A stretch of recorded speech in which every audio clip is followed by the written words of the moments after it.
la jefa de gobierno, que está haciendo pues un mecanismo para que no haya encarecimiento de los servicios en los lugares en donde hay más migración de estadounidenses y también de otras nacionalidades. ¿Y qué les pedimos? Pues respeto a las mexicanas y a los mexicanos, porque están llegando a un país que les abre las puertas, y que cumplan con nuestras leyes. Vamos a ver aquí al compañero y luego acá. Buenos días, Presidenta. Juan Felipe Parado, transmitiendo desde la frontera. Bueno, mire, algo muy importante que está pasando ahí en la frontera y en los municipios es lo siguiente: las comunidades indígenas están siendo volteadas, las están volteando a ver los gobiernos. Le voy a dar un ejemplo bien rápido antes de hacer mi pregunta.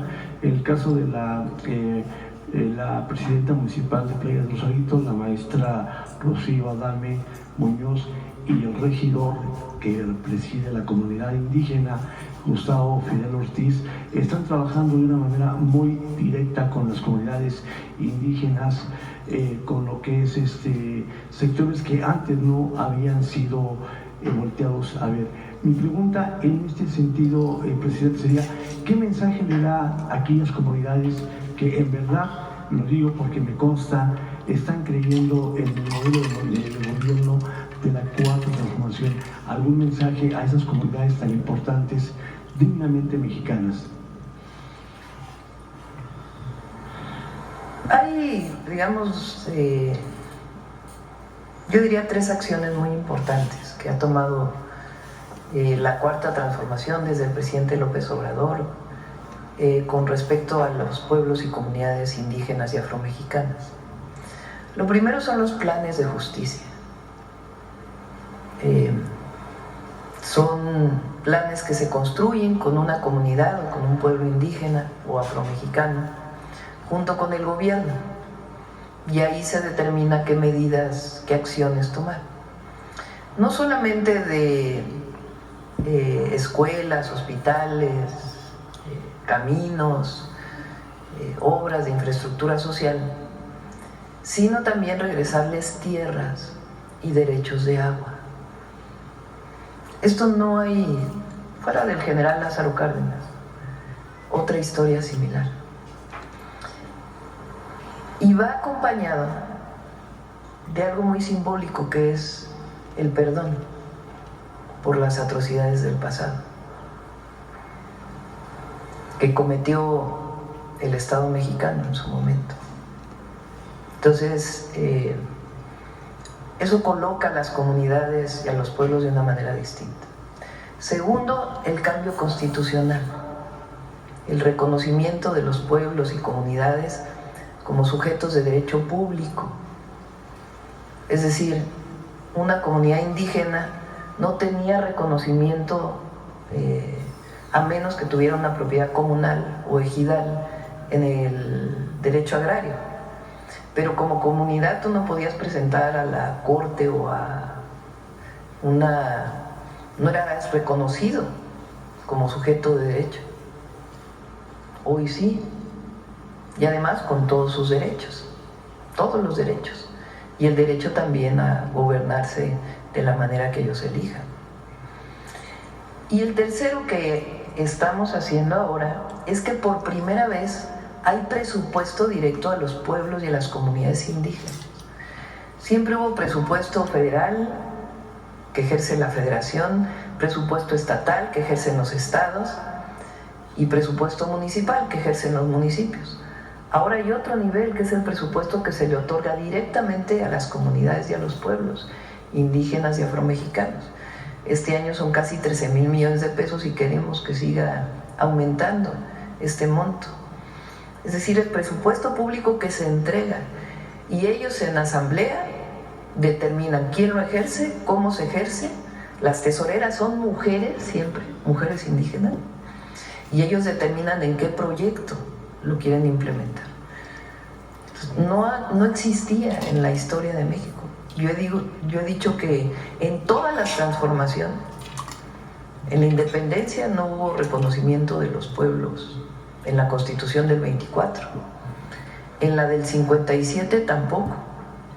En la del 17 sí, porque se reconocen las tierras comunales, pero no se reconocen a los pueblos indígenas como tal.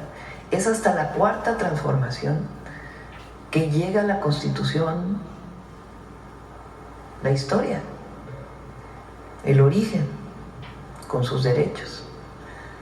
Entonces, y además, agréguenle que el presidente de la Corte es indígena, reivindica su origen. Entonces es un momento muy importante para las comunidades y los pueblos, y nosotros tenemos que seguir apoyando, porque lamentablemente es donde históricamente se ha concentrado más la pobreza. Desde la colonia, que fueron empujados fuera de sus tierras a las tierras más altas, desde entonces hasta, digamos que el general Lázaro Cárdenas tuvo la entrega de tierras, porque es donde realmente se hace la reforma agraria, aunque se había aprobado en la Constitución del 17, y ahora que hay un reconocimiento. Entonces es muy...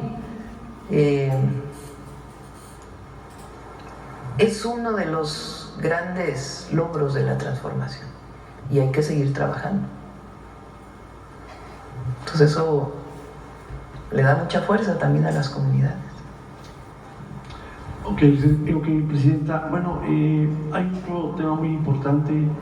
Me pidieron en diversas plataformas que le agradeciera a usted esa importante clínica que hay en Tijuana, donde ya se lleva a cabo labor de cirugía de cataratas, diálisis. La gobernadora María del Pilar Ávila Olmeda, en coordinación con usted y el secretario de Salud, pues lograron dar esa clínica que da mucho beneficio a la gente en aquella región. Le mandan agradecimiento a muchas personas que ya han sido operadas de ese problema. Y ya por último, Presidenta, le quiero dar la buena noticia, quizás usted esté enterada, pero ya Tijuana por muchos años se decía que era una ciudad sucia. Hoy en día el alcalde Ismael Burgueño Ruiz, con sus 9 delegados, tiene la ciudad completamente limpia. Se han dedicado a plataformas para poder recarpetar, alumbrado público. Bueno, está la gente muy contenta ahí en Tijuana. Mi pregunta sería, Presidenta, ¿qué mensaje le daría usted a la comunidad allá de Tijuana para que pues conserven bien la ciudad, para que no tiremos basura, para que seamos un ejemplo inclusive a seguir? Porque créanmelo que los propios extranjeros que vienen de San Diego están muy a gusto de que van por la Revolución, Boulevard Salinas, van al Museo del Trompo, en fin, y se ven las calles limpias, las bardas pintadas, y se está también logrando concentrar a las personas con problemas de indigencia en algunas áreas para que sean rehabilitados y posteriormente se les dé una labor de desarrollo social. Eso es lo que el alcalde Ismael Burgueño Ruiz ha implementado ahí en Tijuana. ¿Qué mensaje le daría usted, Presidenta? Bueno, les platico que a partir de este viernes voy a todo el país a una rendición de cuentas. Vamos a visitar todas las entidades de la República en 3 semanas y media, hacer un informe particular de la entidad. Ahí le vamos a informar a la gente, vamos con los gobernadores, todos los gobernadores y gobernadoras. Vamos a ir 3 estados en un día para cumplirlo. Entonces vamos a informar de los programas de bienestar en cada estado, de las obras públicas que estamos haciendo en cada estado, de qué otras cosas vienen para el estado, en un esfuerzo de rendición de cuentas. Entonces vamos a ir pronto allá a Tijuana. Y en diciembre estamos haciendo todo lo posible, los ingenieros militares, para abrir el viaducto que ha tenido sus problemas, porque como pasa justo por la aduana es la de Otay, ¿no? Entonces se puede trabajar 3 horas al día, nada más, para no afectar el cruce. Pero todo indica que sí vamos a acabar en diciembre, que también es una obra que ya desde hace rato necesita Tijuana. Ok, Presidenta, ya por último, para dejar el micrófono, ¿cómo se siente usted que es la primer mujer presidenta de México que va a dar el grito aquí? ¿Cómo se siente usted? ¿Qué piensa? ¿Qué pasa por su mente de que va a ser? Ya vemos, ya van a ver cómo lo vamos a dar. Muy bien. Mucho orgullo. Bueno, vamos. El compañero, porque está desde el viernes acá atrás. Buenos días, Presidenta. Buenos días a todas y todos, servidores públicos. Buenos días, Sósimo Camacho, de Luces del Siglo y del noticiero Luces Mañaneras. Presidenta, con motivo de la entrega de su informe el día de ayer, usted emitió un mensaje a la población, podríamos decir que una revisión sucinta de cómo se encuentra la República, del Estado de la República, y cuando se refirió al tema económico, usted habló de los polos de bienestar y de las oportunidades que hay para la inversión en México. Sin embargo, también usted señaló que México requería de empresarios todavía más activos y visionarios. Hemos estado viendo que se han roto récords en inversión extranjera directa. Sin embargo, en el primer trimestre de este año hubo una contracción pequeña que después se recuperó de inversión privada nacional. Y después de escuchar esta parte de su mensaje el día de ayer, me gustaría preguntarle qué expectativa tiene de si el empresariado mexicano está acompañando estos polos de bienestar y si en efecto se cumplirán las metas con inversión privada mexicana. Pues ese es el objetivo, por eso la convocatoria, el llamado que hice. Hay muchos empresarios mexicanos que están invirtiendo y el llamado es a que inviertan más. Los bancos tienen muchos recursos en México, la banca. A veces solamente esperan que haya, como ha habido históricamente, pues concesiones de obra pública, obras públicas, esquemas de financiamiento privado para infraestructura, que ahora pues está mucho más acotado, porque hay recursos para hacer la obra pública de manera directa, aunque también hay muchos esquemas de inversión mixta. Y están todavía las concesiones que quedaban de antes, donde también se está invirtiendo. Pero hay mucho espacio para la inversión en la manufactura en México, la industria textil. Ahora con los aranceles que pusimos a productos con los países, aranceles a países con los que no tenemos tratado de libre comercio, subimos los aranceles para fortalecer la industria textil mexicana. Pues un llamado para que se invierta y que se hagan las cadenas de valor. Las farmacéuticas, para que se produzcan más medicamentos en México. La medida que tomamos de que ya no haya importación temporal de zapatos terminados, pues eso significa mayor inversión en el calzado, es decir, en la manufactura, en la producción. Entonces ahí es donde hay muchas posibilidades. Ahora, por ejemplo, yo espero que la próxima semana podamos ya anunciar un proyecto muy bonito ahí junto al hospital de Tula, en Hidalgo. Se está trabajando ahora con las comunidades, porque la idea es que cerca de donde está la zona urbana haya un parque muy grande, un área pública grande. Pero la idea es hacer ahí un centro de reciclamiento, le llamamos de economía circular. Que la basura no sea basura, que se convierta en un insumo para la economía. Y ahí se está invitando a inversión de muchos privados. Entonces, por eso es el llamado a que se invierta más en México. ¿Observa usted alguna falta de entusiasmo en algún sector del empresariado mexicano, falta de confianza, como luego es lo que ellos dicen? Pues no quisiera yo catalogarlo, yo lo dejo nada más en el llamado a que se siga, a que inviertan en México. Sí, en otro tema, Presidenta, quería preguntarle sobre el asunto del gusano barrenador y particularmente en el hecho de que su carne, esta empresa de origen mexicano pero transnacional, intentó ingresar al país 5.300 cabezas de ganado provenientes de Nicaragua, que es donde está el epicentro precisamente de esta epidemia, donde hay incluso hasta casos en personas. Sin embargo, finalmente no lo pudo introducir al estado de Durango por la oposición de los ganaderos de esa entidad, y el compromiso fue que no ingresarían carne o ganado desde Centroamérica a algunos de los estados exportadores. Sin embargo, quería preguntarle si ingresó esas cabezas de ganado a otros estados que no fueran importadores, y qué hacerse precisamente para pues abatir esta situación que ha generado tal problema con Estados Unidos, que por un solo caso en Veracruz volvieron a cerrar la frontera. Hay importación de ganado de Centroamérica a México. A veces es difícil controlar el paso del ganado que viene de Centroamérica hacia nuestro país. Ahora pues, se incrementaron los filtros en todas las carreteras por parte de Senacica para que se esté revisando todo el ganado. Ha avanzado mucho, y también visitas que se hacen a los lugares de producción de ganado para que si encuentran algún ejemplar con esta característica, pues pueda ser tratado previamente. Se vio un esquema en donde la importación se diera a través de puertos para que fuera más controlada. Ya la suspendimos en los puertos del norte.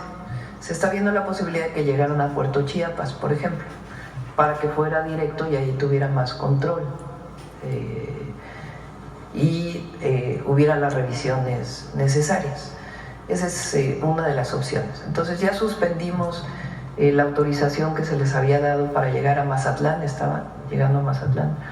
Entonces ya eso se suspendió, tienen que ir necesariamente al sur, porque justamente cualquier situación que pudiera presentarse pues llegaría a infectar al ganado del norte, que es lo que no se quiere, y que hasta ahora pues no ha habido ningún problema.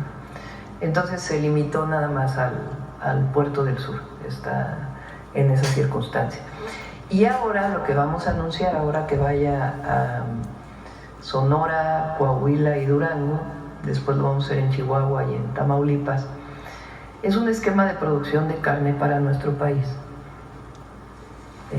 que es parte del Plan México, de que en vez de que haya ganado de exportación, pues que se produzca aquí con todos los mecanismos de sanidad necesarios. Entonces, ya tenemos ese plan, ya tenemos ese proyecto, ya hay recursos definidos, y me esperaría pues a presentarlo allá en esos estados, porque me comprometí con los gobernadores y los ganaderos de esos estados que le vamos a anunciar allá. Sí, solo para que me quede claro, Presidenta, entonces digamos que el ganado que proviene de Sudamérica solamente puede ingresar a Puerto Centroamérica, sí. Centroamérica. Ahora sí, se suspendió cualquier entrada que pudiera haber por otros puertos. Puerto Chiapas, que está prácticamente pegado a la frontera con Guatemala. Y entonces ahí pues hay mucho más control. Presidenta, usted apenas la semana pasada pues anunció aquí, junto con otros servidores públicos, pues un hecho que resulta escandaloso y que tiene que ver con las pensiones, hasta por $1 millón de algunos pues funcionarios, directivos de empresas del Estado mexicano. Un hecho que realmente ha generado mucha indignación, algunos de 700,000 pesos, pero aquella de $1 millón de pesos, es impresionante. $1 millón de pesos mensuales. Es impresionante el nivel, digamos, de pues displicencia con el que usaron los recursos públicos, y que hasta la fecha, bueno, porque es legal, como usted lo explicó precisamente, pues incluso siguen con este tipo de canonjías. Sin embargo, bueno, pues hay en contraste, una gran masa de mexicanos, mexicanas, trabajadores que vieron conculcados sus derechos durante el periodo neoliberal, porque no solamente fue el congelar en la realidad los salarios mínimos, sino además prácticamente generar todo tipo de contratación en la precariedad, sin derechos de ningún tipo, sin tener la posibilidad de hacer antigüedad, lo que sabemos que ocurrió en términos generales. Entonces, pues muchas personas hoy están en una situación muy complicada. Hay ahora la posibilidad de esta pensión para adultas personas mayores que viene a paliar esta situación, pero muchos trabajadores y trabajadoras prácticamente se fueron sin que la empresa para la cual trabajaron restituyera algo. Quiero presentarle el caso hoy de una mujer adulta mayor que fue despedida de manera injustificada por el Consejo Mundial de Boxeo. Ella inició un litigio como correspondía en ese sentido y con lo que se encontró fue incluso con 3 laudos laborales que reconocían que tenía la razón, que había sido despedida de manera injusta, sin embargo no le restituía sus derechos. En el colmo del asunto, y para resumir esta situación, se le invitó a que firmara un documento para renunciar a los derechos a los que tenía, a los que le confería la ley. Ella, probablemente ignorando mucho de lo que estaba ocurriendo y ya cansada después de litigar 15 años este asunto, decidió firmar esto, el renunciar a sus derechos. Le dieron menos de la mitad de lo que le correspondía y ninguna otra situación. Hoy que señalamos, o se dice que ya no existe más el